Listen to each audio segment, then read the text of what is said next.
Well, hello, and welcome back. I'm A. Joe Neal, and this is Health Wealth Commitment, where I teach you how to win at life from the bias of my own experience. And really, maybe I should just rename this to AJ's Shower Thoughts.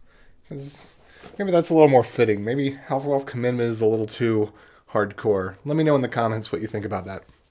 Anyway, this morning's shower thought is how to be an amateur like a pro. And I have here a picture of a DIY kite. And the reason for that is, let's see, should I go for the thing or go for the story first? I'll go for the thing first, and then I'll tell the story. So basically, whenever I encounter something that I have a moderate degree of interest in, I learn very deeply about it very quickly. I try to learn what are the most important pieces of it.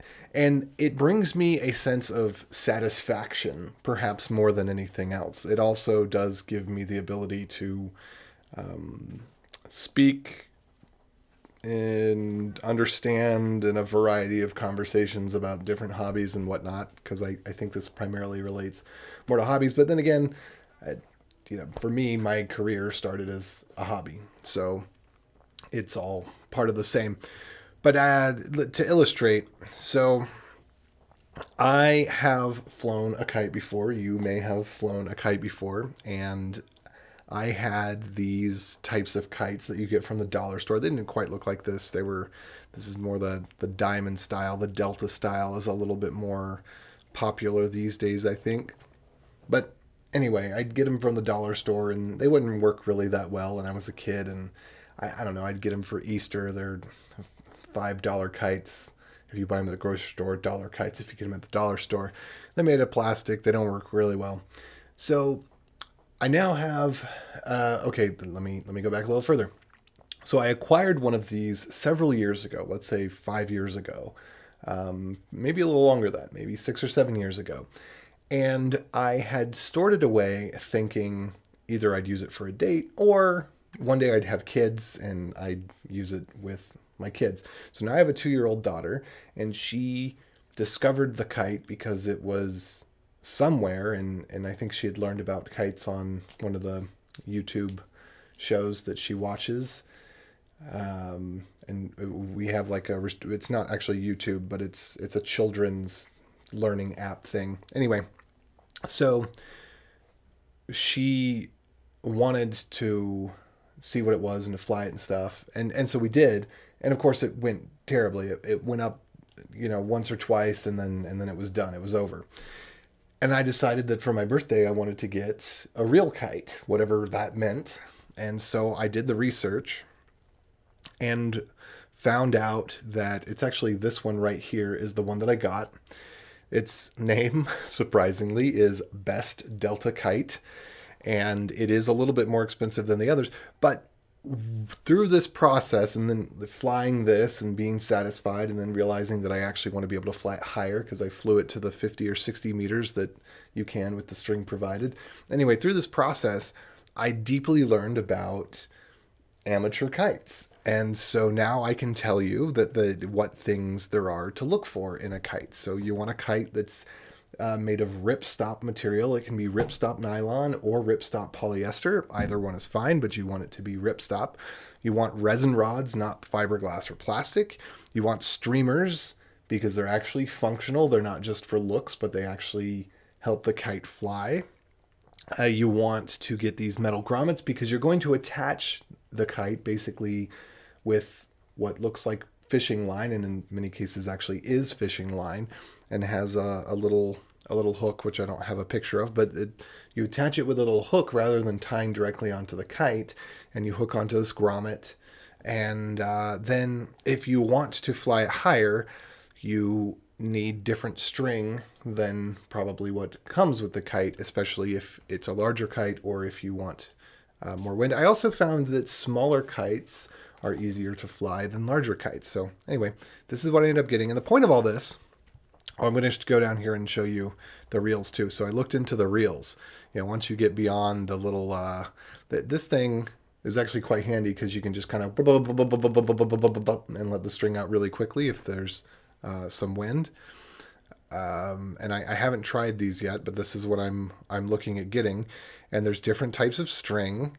And so, for example, there's Kevlar is one that you'd want to avoid. It's the strongest. It's the one that you'd think would be the obvious choice. But the problem is, if anything happens, say in a neighborhood situation or any place where you're not professionally flying, Kevlar doesn't break, which means that it can do harm to people and harm to equipment and harm to things because it is very, very, very tough. So you actually want to go with something like Darkon, which does break. Anyway, I'm getting too much into the kite thing, and this wasn't supposed to be the kite video per se, but this was just like, this is what I learned over a few hours of looking into and trying to figure out what is the best kite for beginners. And this is typically what I do with all my hobbies, is I learn very deeply about them over the course of a couple of weeks. I'll spend maybe a dozen or 24 hours, maybe more than that, embarrassingly, really researching and figuring out what the thing is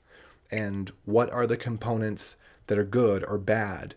How do you differentiate between mediocre and good in a particular area of expertise? And I just find this to be, I guess, maybe more than anything else, just fulfilling. I just like knowing that I'm capable of making a good choice in this area, and that if somebody else were to ask me, so, hey, how do you do X, or why did you pick this? I can tell them why. I didn't just go look at, well, this one had the best reviews on Amazon, so I picked it. Plus, the reviews on Amazon are always deceiving, because if you actually go, it says it's 4.5 stars, but if you actually go look at the reviews, you'll find out that 20% of the reviews are negative, and people say valuable things in those comments and whatnot. But the whole point of this is just that I think that, and it may depend on your learning style somewhat and how much you actually care about things. I tend to care about things for brief periods very deeply. That might be more of the ADHD. But I'd encourage you at least to, follow your curiosity and your passion and learn about things deeply. Try to identify with your next hobby what are the key pieces or knowledge gaps or components that make the difference between good, better, and best. And why are those things that way? I've done this as I've learned programming, and I've studied different languages, as I've learned electronics, as I've learned about kites, as I've learned about pets and plants. And actually plants I didn't really go that deep into. I wasn't that interested in to go that deep, but my wife has more become deep into the learning about how to do the garden and stuff like that. So anyway, I know this is kind of random. I don't have like a strong call to action or a way this is going to make you healthier, wealthier, or increase your levels of, well, maybe increase your level of commitment to the things that you pick up and decide to do things that you're interested enough in to do the research on, I guess. But if you enjoyed it, give it a thumbs up. If you'd like to see more like this, check down in the doobly-doo. If you're interested in following my Beyond Code channel for learning how to program, that's down in the doobly-doo. And comment with any questions or comments or ideas that you have.